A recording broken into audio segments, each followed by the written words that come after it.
everyone. Shannon Tipton here, and welcome to the Learning Rebels Coffee Chat, where all the cool L&D peeps hang out. While you're here, don't forget to hit the subscribe button so you don't miss out on future chats.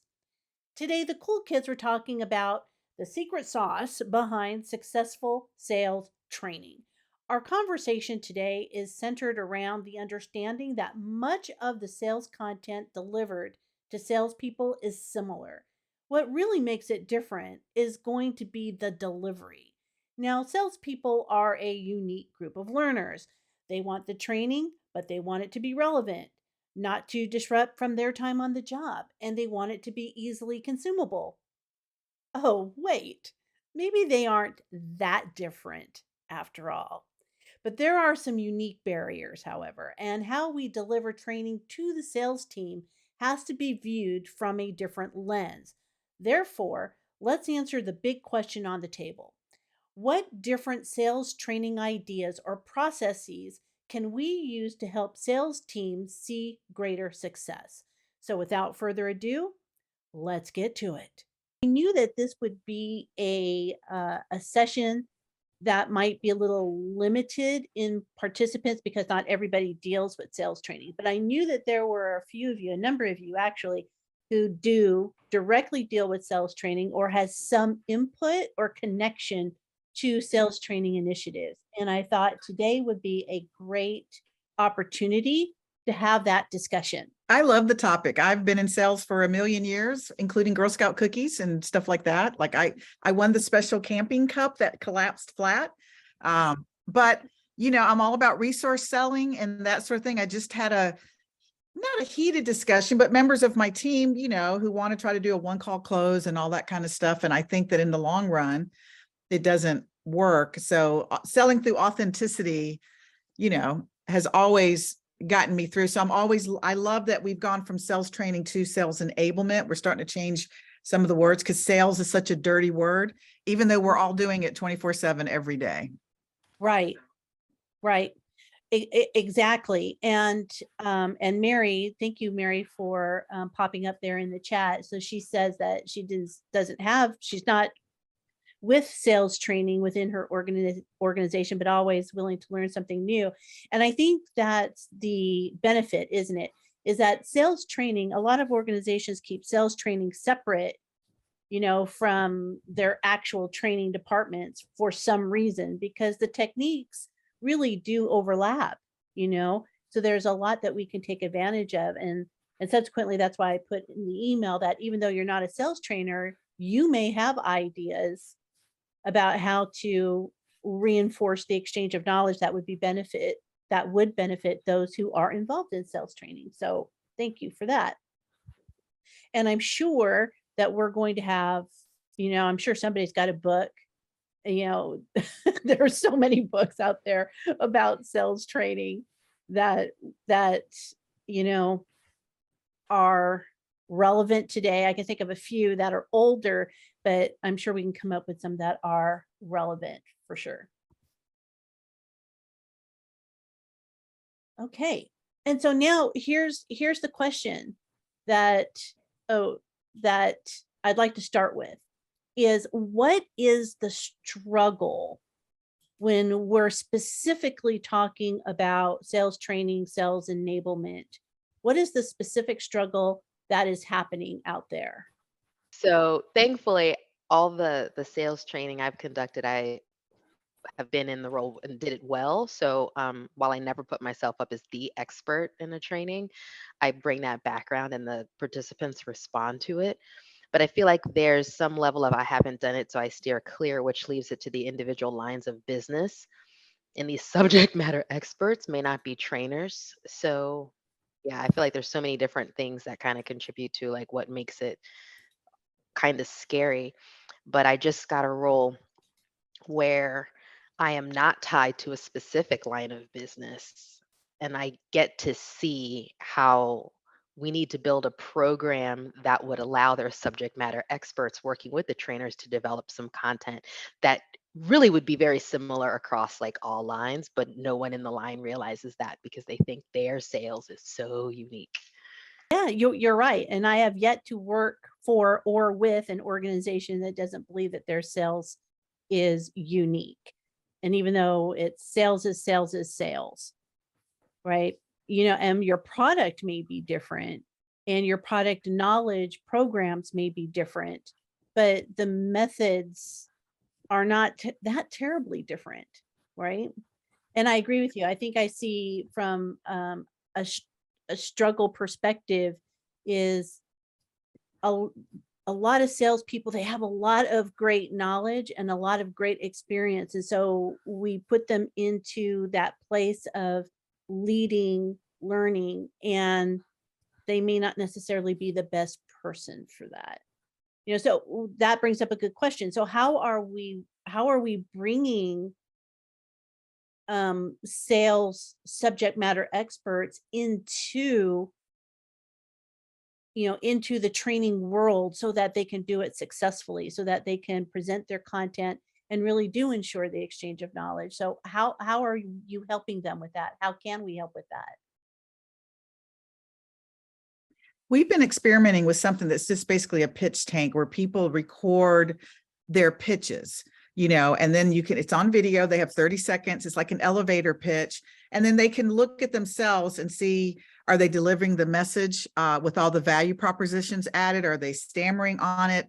Are they confident? Are they authentic? And then, it's a private group, so nobody else can see it, but it's that core group, and it builds community with them as well and helps build camaraderie. Is that the right word? Because sometimes in sales, depending on if it's commission structured, all that, sometimes you can't get a community, and your best salesperson isn't always helpful to those who need some tutoring because it could affect their paycheck. So it depends on how you're doing it with pay as well, if that affects them.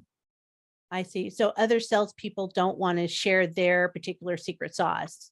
If it's a commission-based organization, sometimes they don't want to do that, because if I'm the best salesperson and I teach you how to sell sofas as well as I sell them, you might get in on some of my territory. And that's the downside of full commission, because then it's hard to build community in that environment. And Donna, if I'm commission only, you're going to take time out of my day to record this video when I could be making money? Exactly. So doesn't mean you can't get them to participate, but putting them in a leadership role. And you've seen that too, where a really good productive salesperson is sometimes promoted to management, and sometimes the good salespeople aren't always the best leaders, shall we say. This is a safe space, is it? Yes, absolutely. And I think that we would all agree with that. Regardless of department, that happens all over the place, right? But I think you're bringing up an interesting barrier to success, which is when we're trying to compete with the salesperson's wallet. So I love the idea, Donna, about the 30-second videos with the pitch tank, because that doesn't take a whole lot of time. And you're not really giving anything away, as far as, knowledge, or you can still say, this is my area of expertise, without giving away your secrets to perhaps other people within your organization, maybe. Yeah. So I love that idea. What other ideas are you all using to help balance that? Because it's a big balance. And Kelly, you have a lot of experience in sales, working with salespeople. Well, I had it in the past at some of my other companies, and then I went into compliance training, and I've been doing compliance training. Now I landed back into the commercial organization. So it's it's somewhat new still to me. Like I have not gone through our advanced sales training, so I don't even know what techniques they're supposed to be using. And so that's kind of like, for me, I came to this because I want to know how people, is there a secret sauce? Are there techniques? Are there things that we can do? And so so this is the type of forum. I do know that, Shannon, what you said about you're competing with our wallets is true. Our salespeople aren't just selling, but they're also doing patient support, and they're in the operating room. We're a medical device company. And so you're not just competing with their wallet, you're also competing with patient care. And so it is challenging to get that that time, and like I had no idea what windshield time was. Like they were kept talking about windshield time, and I was like, what the heck is windshield time? And What does that mean? I don't know that term. Is that like Go, sometimes you're go the ahead, bug and Ebony. sometimes Do you're the you want to windshield? define Ebony, you windshield want to time? talk about what windshield time is? Yeah, especially for those organizations that are close enough that you don't fly to different locations, but you stay in the car. Ah, So like you get a lot of windshield time. Some people say wheeled office. Right. It's the drive time. It's the time in the car is what it loosely refers to as windshield time. Haven't heard that term in a while, but yeah. So Todd, do you have experience dealing with sales teams? I had a feeling you were going to call on me. Yeah, yes and no. A lot of my primary background has been designing a lot of multimedia training and e-learning specific type stuff that can be more process related or tech detailed. But I'm now coming to work with a large commercial bank right now, and I guess the call center contact team also does sales. So I'm trying to pick up as many tips here as I can. But I wouldn't say I have a vast background in it. I'm really just kind of a sponge here right now, and I want to sap up as much wisdom and experience that everyone else has to help me with this new project. So, Well, I think thank you for that. And I think it's important to identify that there are a variety of different types of sales. So you have the sales that you're talking about, Todd, over the counter type of sales where you're depending on cross-selling and upselling of different product to a person who's already there or is already in your ecosystem. And then you have those that are dedicated salespeople who are out, they're doing the cold calls, they're following up on leads, right? They're pushing the new product out to the market. Two very different types of sales. Beth, I'm curious, welcome. And what is your background and what are your thoughts behind the topic? Yeah, so I am in this role. I have not been in sales, so I concur with everyone's thoughts that it's hard to build trust when you haven't done this. In fact, there is an atmosphere right now that one of our senior leaders has never been in sales, so there's some animosity towards even that. Oh. You haven't walked a mile in my shoes. How dare you set expectations? All those kind of pieces. So we have a very experienced sales group of 200 or less, and they know what they're doing. They claim to know what they're doing. Our go-to-market strategy has shifted since January, and they still, the thought of them going through training is beneath them because they've got it, and they're successful. So it's not broke. Why fix it? So I'm kind of with the others here. I'm trying to, and much of what we do is, to your point, Shannon, the old stuff. We haven't really renewed a lot of what we've done. We've launched a lot of training this year, but it has been mainly on demand, so people can do it when they have their office days. But we do the role plays, and we still do a lot of it how we've done it in the past. It gets decent reviews, but doesn't have an injection of new stuff. So I'm sort of here to listen. I was hoping somebody would have the silver bullet. Donna, we have Brainshark, so we have tried the video coaching, have had limited uptake. So trying to find a group right now that will grasp that concept and have a kind of a pilot, so that we can say, look at how awesome this is, and they can tell their friends and have that peer group. So trying to find those ideas, but loving the conversation. So thanks for asking. Mm-hmm. You're welcome. And thank you for that input. Trust is something that is huge in regards to sales and salespeople themselves. I hesitate to say, because I really don't like generalizing. In my experience, I'll just say it like this. In my experience, I find that salespeople are a little bit more cynical sometimes because they're in that role of seeing all sorts of different people in all sorts of different environments, and so they can see it coming. Excuse me, they see the bullshit coming. And so now it's how can we build that trust? How can we be more authentic with them, and just letting them know we're not putting them through these sorts of exercises just because, that's what we've always done. What are some of the techniques that we can use to help those salespeople be more successful?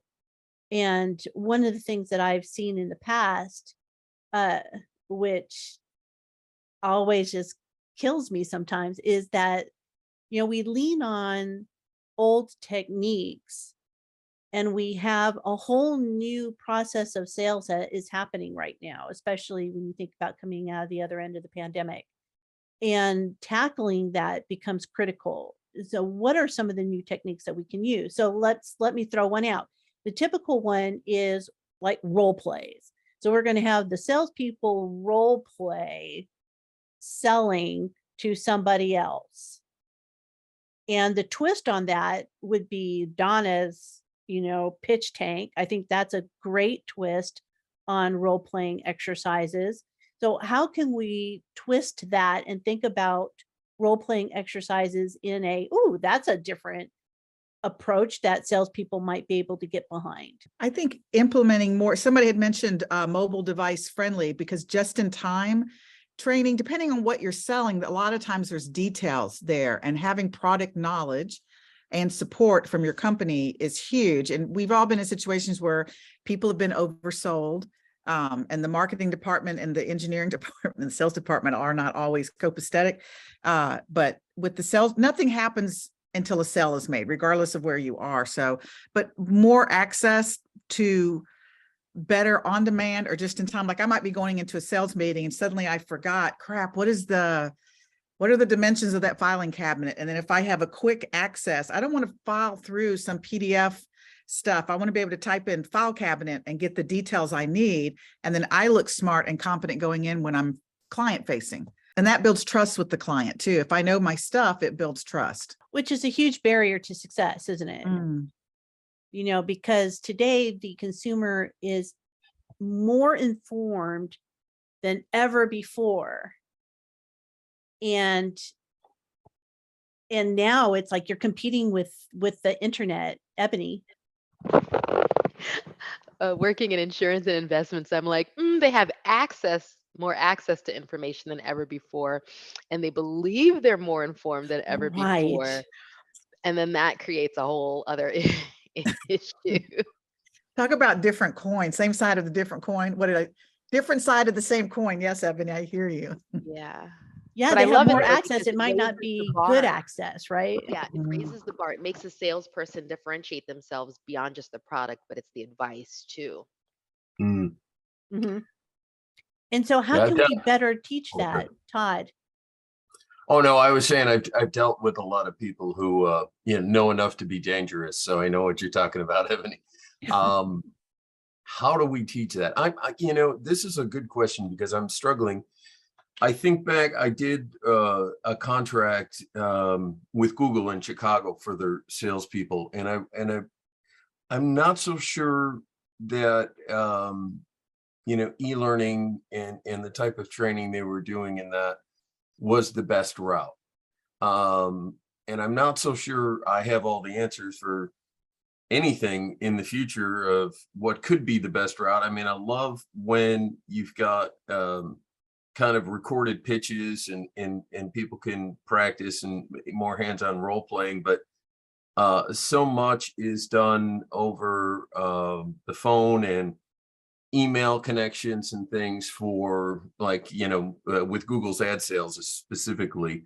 It wasn't face to face. They weren't necessarily going out and making these face-to-face connection. So I'm still struggling. I want to pick up as much as possible here. Like I said, this is not my forte area. So I want to learn, but I think there's got to be something more ingenious that we could be doing using tech today, as long as we have access to it, to better train. And I know it's got to be in the video realm, but there's a number of caveats there. And then like we have a problem with the bank I'm with right now. They are limited on bandwidth in their facility. So all the individuals getting trained can't be on camera. And you know, and that's all right. That's kind of cutting you off at the knees right there. So, you know, I don't have any answers here right now, but I just want to keep thinking through it. So Yeah. I got my thinking cap on. That's So it. And that's what we're all I'll try my here best. for. Let's think through it. Let's think through it. So now I think we can lean back. We can lean on our experiences as good L&D professionals, because a lot of these techniques do transfer over. And so if you think about Todd's point, where you don't have bandwidth. Okay, so you don't have bandwidth for video. So what's the next logical thing? Is it coaching? Is it the sales managers and directors taking a more hands-on role to not turn their meetings, all of their meetings, into how many widgets did you sell this week? Is what are your challenges that you're having, and let's talk about the objections you're getting, and coaching. So maybe there's an opportunity to train the sales directors, because they are reaching in at this part of their job. They should be pinging their people like all the time, right? Like at least once a week, right? So maybe that's an opportunity. If we're not going to use video, could we upskill sales management in how to coach and how to train? Absolutely. I've always said this, and it's not new for those of you who've been on this chat with me for many moons, is we need to activate managers sooner in the training process, so that they can be those ears on the ground that we are not, and managers are going to be the ones that stop good training for whatever reason. Either they're not aligned to it, they don't believe in it, it gets in the way of work, or what have you. So now it's the matter of how do we activate them. So I agree with that, Kelly. I really do like tech. I love to click the buttons and try everything. But in my experience, really great salespeople come from two camps. One says, I use this process every single time with every single client and I get consistent results. And then you've got the other camp that says, I fly by the seat of my pants and I read the situation and I rock out because I read the situation. And I would argue that there's far more overlap. Like there is a process, even to those who don't believe they have a process. So our role would be to do a deep dive analysis in our organization to find out what that process looks like from start to, can't say finish because really sales is a cycle, but what would it look like? How can we define it? And if you could get those managers and leaders to buy in with what their frontline salespeople are saying is what they do every day, and then to sanction it so that, or bless it so that it becomes like the way the organization does their sales, that would be such a win. And regardless of how we decide to deliver that content, it would give managers something to coach to. It would give someone who's new a process to learn. It would give someone who was trying to develop, areas to figure out where they could enhance their skills. And then it would allow us to go, oh, in this process, your issue was follow up. We can teach you follow up. Hey. And then it kind of makes it a little bit easier, more manageable for us, whether or not we have sales training. I like that. Here's what I like is everything has some sort of underpinning process. There's always a foundation of a process somewhere. What are we doing to figure that out? And I think for you, Todd, that would also be something that I would do, is find out, what are those conversations like over the counter? What do they sound like? What sort of words are they using? and how can you build that in that natural conversation into part of a process, right? So now how do we get them, how do we get them to practice that? How do we get them to use it? Stella, I see your hand. Yes, I think it's okay for a native English speaker, but if you have a lot of foreigners, and I only have foreigners and the native speakers are a minority, I think I have to work with visuals, only visuals and some text and subtitles and everything, so they get maybe half of it.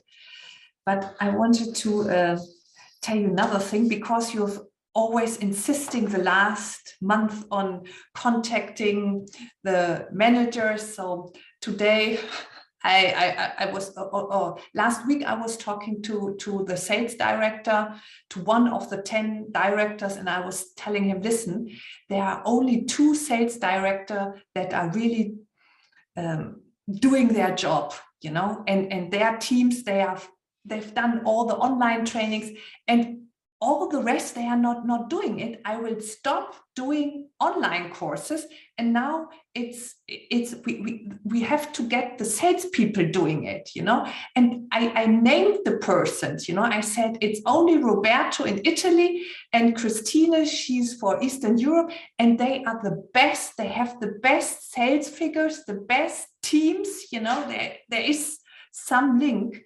And then the sales director I was talking to, he's the most important one, and his team is not trained at all. So he said, well, Stella, tomorrow you will be training my team. I will be there as well. We are doing, you get 1 hour every second Friday, and we are doing it together. So I show some slides of the video. I show them the short quizzes, and the quizzes, they are little scenarios. The customer asks this and this, what do you respond? And I was shocked a bit. There were so many common misconceptions. I'm working in the biotech industry, so we do hand pipetting and automated pipetting. And they said automates are better and faster, and it's not. Yeah. So I was telling them, and I asked them, what do you suggest? And so I will do this for all the sales team, have my coffee chat with the salespersons and in a group, and they get very, very silent when it comes to answer the question. And then you reveal the misconceptions, and their self-efficacy is not balanced. They think they know everything, but so I will stick to the most important stuff they should know, and every second Friday, and maybe I have meetings with all the other foreigners. So this helped me really, Shannon, that you always said you have to get the managers involved. It's a social contract, I'm not responsible for everyone to get trained. So and what I also do, I look for the stars. I look for the best salespersons, and I do videos with them, only 5 minutes long.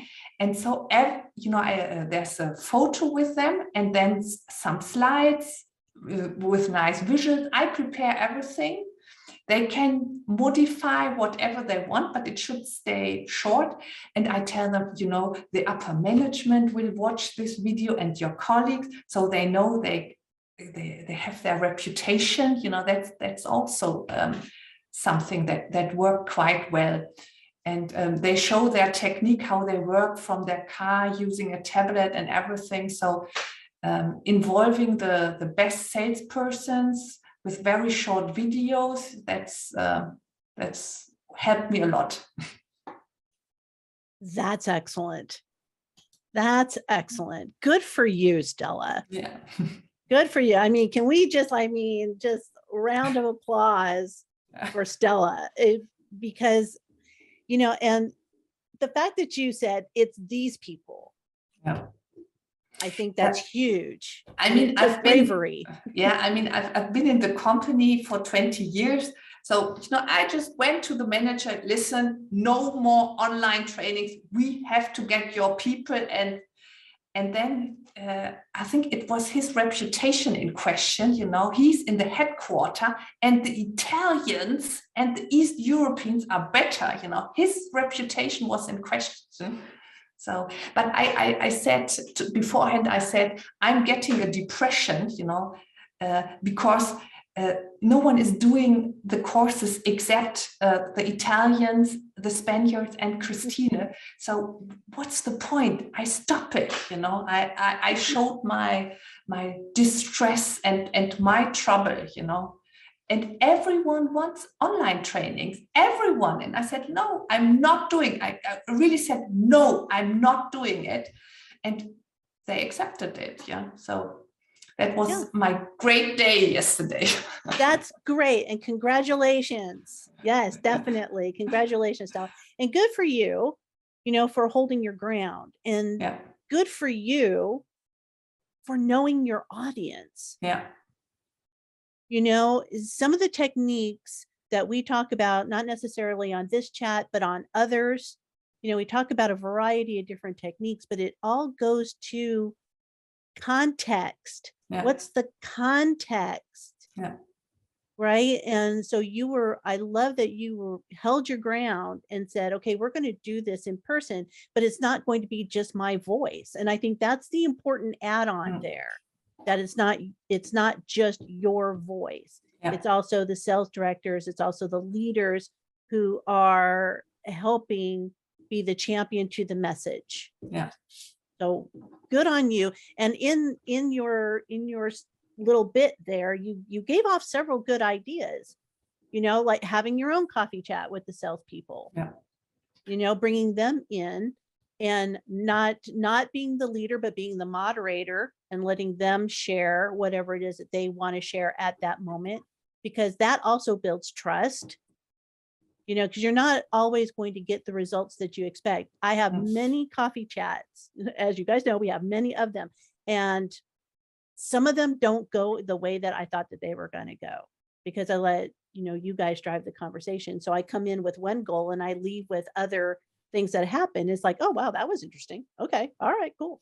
And so I think when you're dealing with salespeople, it's important to let that flow the way that it flowed. So yay, you. I'm seeing a lot of conversation in the chat over video. Use video, don't use video. Should we use video? Should we not use video? Where does video come into the sales process? And what I think is interesting is that yes, video, yes, but I think that we are, I don't think that we're falling back enough on just audio. Podcasts, exactly, Elizabeth. So I'm sorry, Elizabeth, do you have any what's your background with sales training in particular, if you have any ideas about the podcasts that you just threw up? What are your thoughts? See, question above. All right, so Elizabeth's question was, is companies L&D needed for sales techniques? Is that in scope? Is it focusing on all the ways to sell this particular product? And I think that there's a marriage that could be happening. If not married by a marriage, maybe we can live together between sales training and L&D. Yeah, because it is a partnership here about what we can do. And if we went into the sales world and said, this is how we can help you, because we have a strong knowledge of adult learning theory, we can help you here.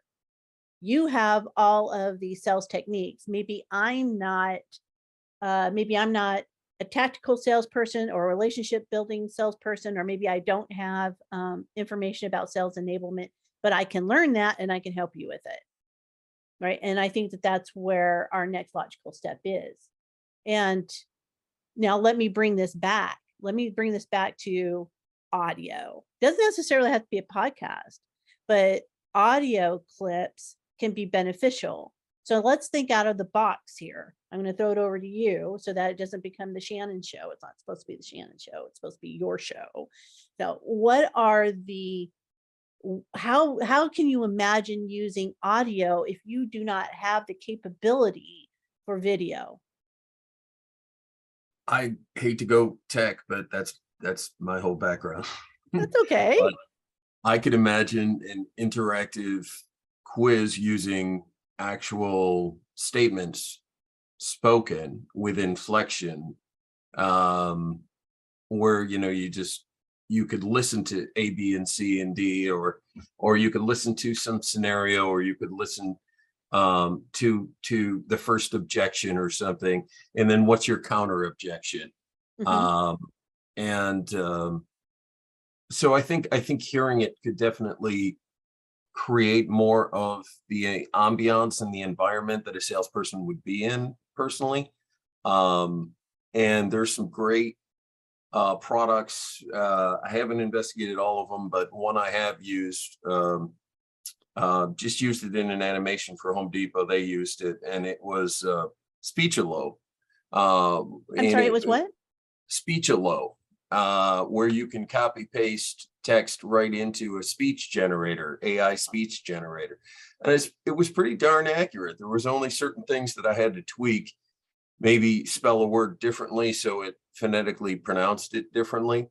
But I mean, you could knock out audio nowadays 10 times quicker than having to hire a voiceover person or something like that. And I've done a lot of voiceover, so I hate the idea of turning to AI, but some of it's really good.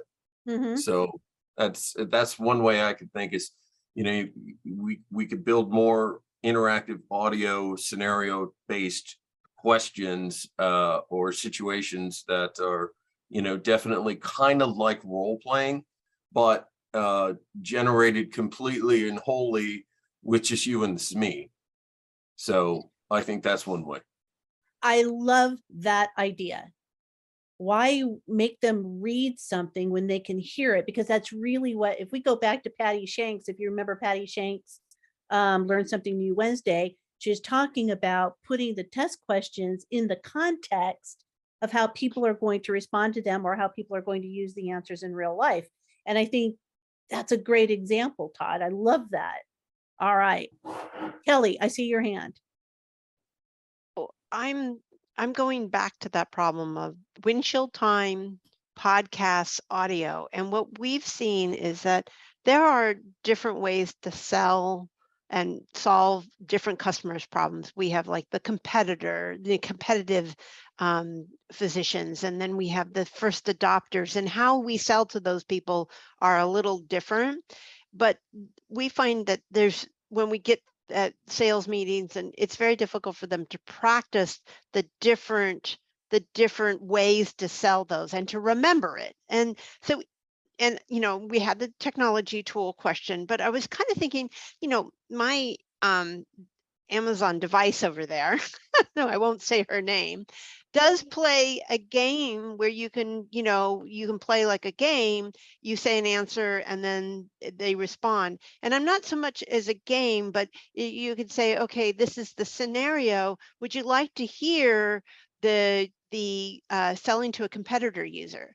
And if said yes, then here would be the competitive user conversation, like have a recording. And I don't know if this is possible or if this is, but it seems to me is very possible. It seems to me that if they could hear it and they're in the car, like if they wanted to pause and you could say pause, and then they could practice that would be something that maybe they would use. I don't know, but it seems like windshield time and that interactive, and then hearing the different approaches. And they said, no, I don't want to hear that. I want to hear how to sell to a new adopter, or never a new physician, never, like, what do those scenarios sound like and what's been effective? And certainly asking the most effective salespeople, how do they do this, right? But it seems to me something like that would be somewhat interactive, and they could hear the different approaches, because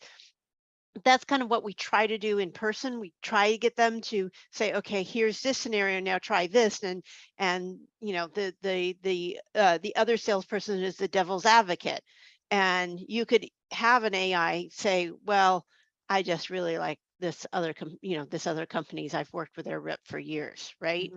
And so something like that. So that's what I'm kind of putting out there. Ideas, I got ideas. Yes, those are great ideas. And that is absolutely doable. The device in which you're talking about, because I have one in this office as well, so let's not wake her up, is you can create training on that device. And all they have to do is wake up the device and the device and just ask it. Just like you said, exactly what you said, Kelly, it's completely doable. How much additional support do you think would be needed to kind of drive it and ensure that people are using this specifically when they're traveling, and they, you know, I mean, you'd have to build awareness, you'd have to get some good manager support and stuff behind it, and then you'd kind of have to have a little bit of a PR campaign to kind of, you know, launch it and make sure people get in the flow of using it on a regular basis. And I think it's a great idea. I love it. It just only works for the traveling salesman. And I don't know how that could be applied in, well, I mean, there's other ways I guess it could be applied.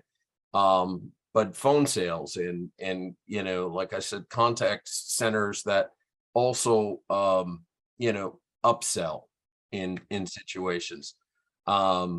I'm trying to think how I can apply it right now because I like it. The more we stay focused on this audio, it streamlines the bandwidth, it streamlines the overall investment in tech and also the effort, you know, to create video, edit video, all that stuff is so much more time intensive, and we need things that are efficient. So I think they're great ideas. I hope to hear more. I appreciate being here and hearing what you all say. It's really good to, in one sense, hear sort of the same struggles that I have as well. I am in sales training for a medical device company, and you know, we hear time and time again about how role play is not something that the sales team wants to do. But they recognize at the end of the day how beneficial it is after they've gotten that chance to talk through it and get some feedback. I think where we do struggle is not only the tools we've used, we've implemented things like QStream that allows us to do that sort of video coaching, right? But getting our leaders to provide that feedback has been a struggle. And so then the folks that were doing it don't want to do it anymore because they're not getting the feedback that they get. So I really like this last idea about using the device that we will not name because it perked my interest thinking about how we could actually put that into use. I think it would pique a lot of interest on the team. You're right. It's that lack of feedback, isn't it? Why are they going to participate if they're not going to get any feedback on their performance? Right. You know, and so it goes back to, you know, Stella's conversation and everybody else's conversation, which is about, you know, how do we instill in sales directors, leaders, etc., that it's not bottom up. You know, it's a collaborative effort. Everybody needs to be involved, right? It takes a village, and you, Mr. Leader, Miss Leader, you're part of this village. As a matter of fact, you are the leader of the village. So you need to be even more involved in what is happening. Yeah. Now it could be, when we think about audio and using the device that shall not be named with it, it could also be a podcast. And I'm going to say podcast in bunny ears. It's a quote. Because what you can do is you can create audio clips and create a topic, let's say product X. So the product X podcast, and then you can do episodes, again, quote, episodes, right? That talk about, here's one 5-minute or 15-minute episode about the features. Here's another 15-minute episode about frequently asked questions. Here's another episode about dealing with objections. Here's another episode about, you know, things that might be barriers to entry for this product, right? So you can do all of this and put it under the guise of a podcast. And there are many podcasting hosting platforms that do it securely. They do it especially for organizations. So you don't have to use one like, you know, Podbean, which is what we use for our podcast, you know, to host it. So there are other ways to get around that. And so at least it's listening. And so Todd, for you, is like, well, maybe they can listen to it while they're having lunch, or maybe it's easy enough for them to listen to while they're on break. You know, not that they have to, but here it is, you know, to get tips and techniques for that. And then you have tools, well, like Donna, your tool. So Donna works for a company called Learny, and Learny is all about video training, you know, so and it's kind of what I refer to as, and I might be wrong, it's like the TikTok kind of, you know, for learning. And I think that that's fun, and it's a great tool that people might be able to utilize as well, because it's right there, it's on the phone, and it's easy access, right? So that's another secure entry to getting learning out in front of people. And not just my platform, but other platforms that put it in. It's micro learning is what Shannon's talking about. And I've learned, let me plug Shannon. I've read this book a dozen times, and it's all about micro learning. And not everything. I'm not the author of that book. Let's be clear. She's not the author, but she's quoted in here several times. But yes, like, and this is great for salespeople because we tend to be a little bit neurodiverse sometimes. We tend to be quick thinkers, not all the time, but like micro learning, to put it in a 30-second burst or whatever tool you want to use, but to condense that message. I think Kelly, somebody was saying it earlier, where no fluff, no stuff, just direct and to the point, and then making it searchable so that's easy. I just have to go type in, I want to learn the microphone that Laid Back T-Man has. I type in just the word for that microphone. Now I have the specs for that microphone. And that micro learning comes under that just-in-time learning, learning on demand. It's all of that stuff. Because a lot of times, in order for salespeople to make their numbers, if they know their conversion rates, for them to get 10 sales, they have to talk to 100 people or whatever their conversion rate is. So bam, bam, bam, their time for training, even though it's so important, they feel like they don't have time for it. Well, if you're not going to train because you don't have time, you're not going to be able to make the sales that would give you the more time that you could train it. Y'all know that. It all layers on top of each other. Yeah, it's a vicious cycle, isn't it? Yep, it's a vicious cycle. And we go back talking about role plays, because here, you know, this is like video role play. And then you can also do the same thing with audio. So you have like kind of this audio, quote unquote, role play, loosely defined, and is doing role plays differently, because I realize that a lot of organizations, you know, still do lean on role plays. But here's my view on role plays, is Shannon has a view. I'm shocked, amazed on role plays, is that we don't do them well enough. And the people who are participating in the role plays, they are just acting through the role play. They're saying what you want them to say. And then everyone gets a high five and a gold star, and they go about their way. And we're shocked and amazed when they don't do it the way that we needed them to do it, because they really didn't practice the skill.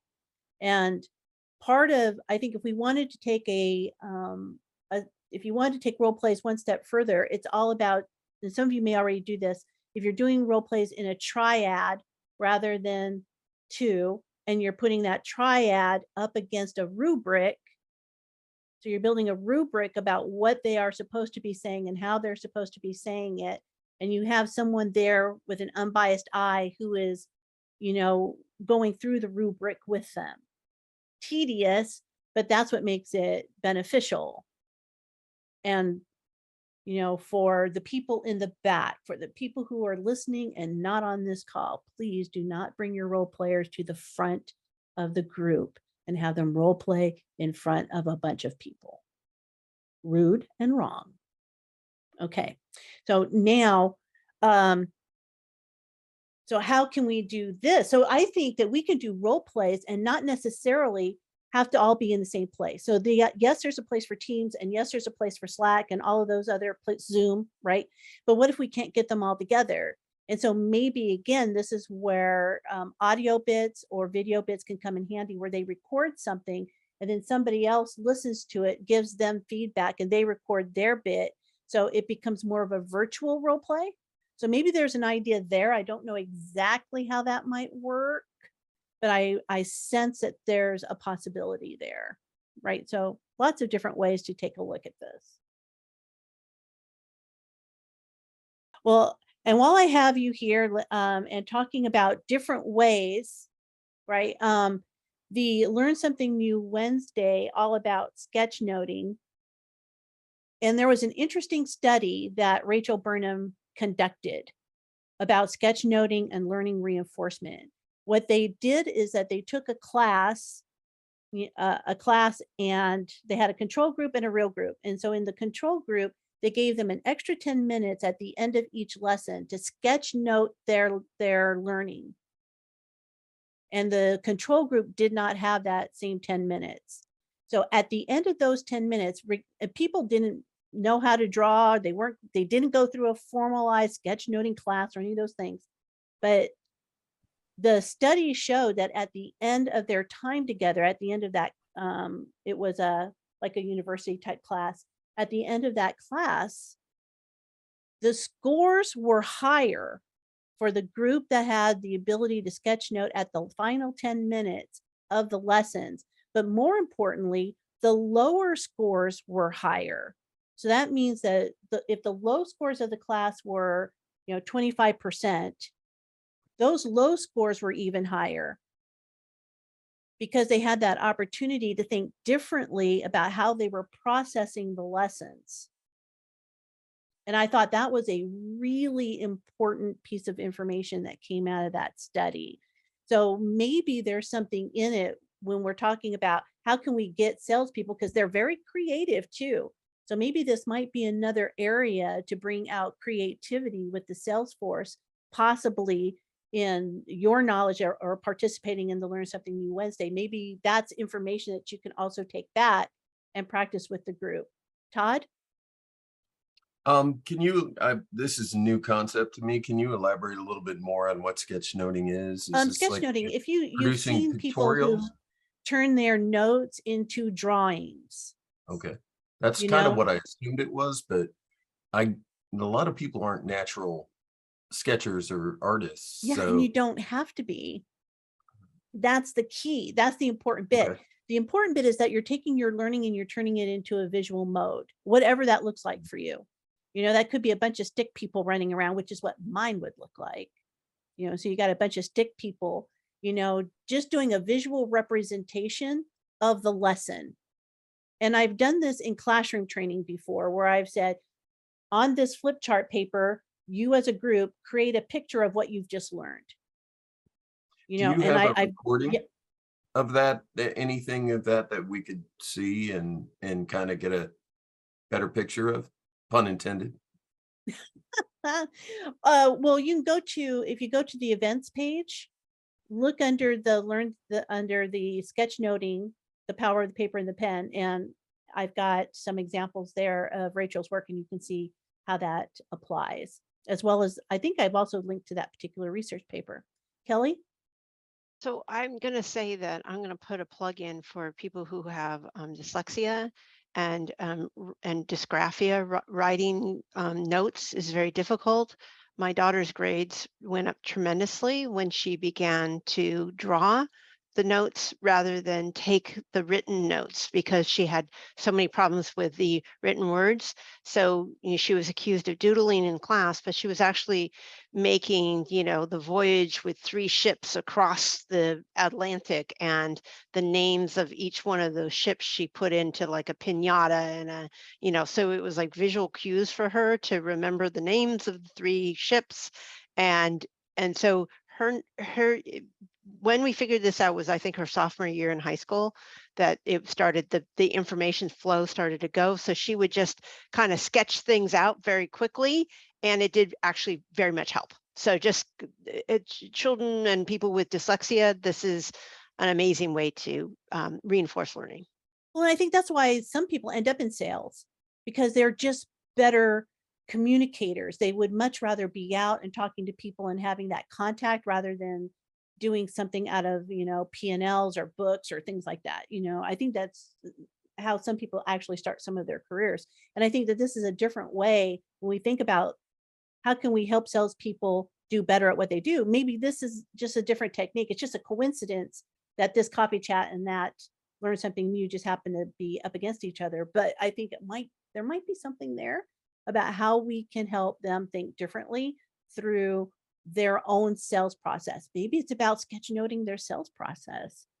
That might be a fun exercise and a important exercise for you as L&D people, because as I go back to the beginning of our conversation, it was maybe there is a process. They haven't articulated that there's a process, but there is one. What does it look like? And this might be a way to get into that. All right. Well, thank you, everybody. As always, new ideas. And I actually have a lot of notes here from some of the new ideas that you guys just off the cuff came up with.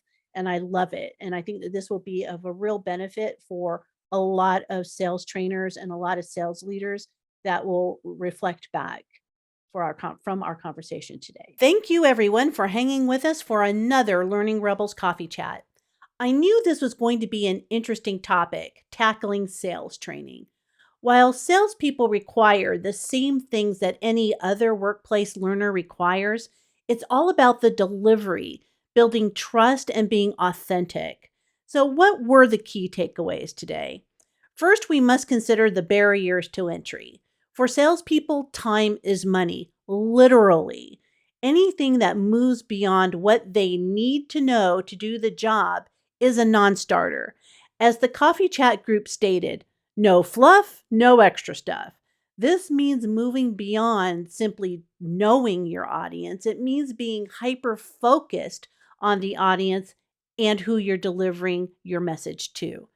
Secondly, we must activate management. Stella shared some critical insight here. If leadership doesn't support the effort, then the training is wasted. And I appreciate Stella's story. It's an important example of having the courage of commitment to stand your ground about what will work and what won't. Now, there were many examples of how we can put the right content in front of the right people at the right time. Take advantage of the windshield time through the use of more audio, be mobile friendly, host a sales coffee chat of your own, and many, many more ideas, which are all going to be listed in the show notes below. We have the ability to change how sales training is being delivered for greater impact, not only to reach business goals, but also to help the salespeople reach personal goals. As you heard, the ideas here were only limited by our imagination. So now you want to join us live? And you know you do. Go on over to learningrebels.com and sign on up. In the meantime, stay curious, be rebellious, and take over the world. Bye for now.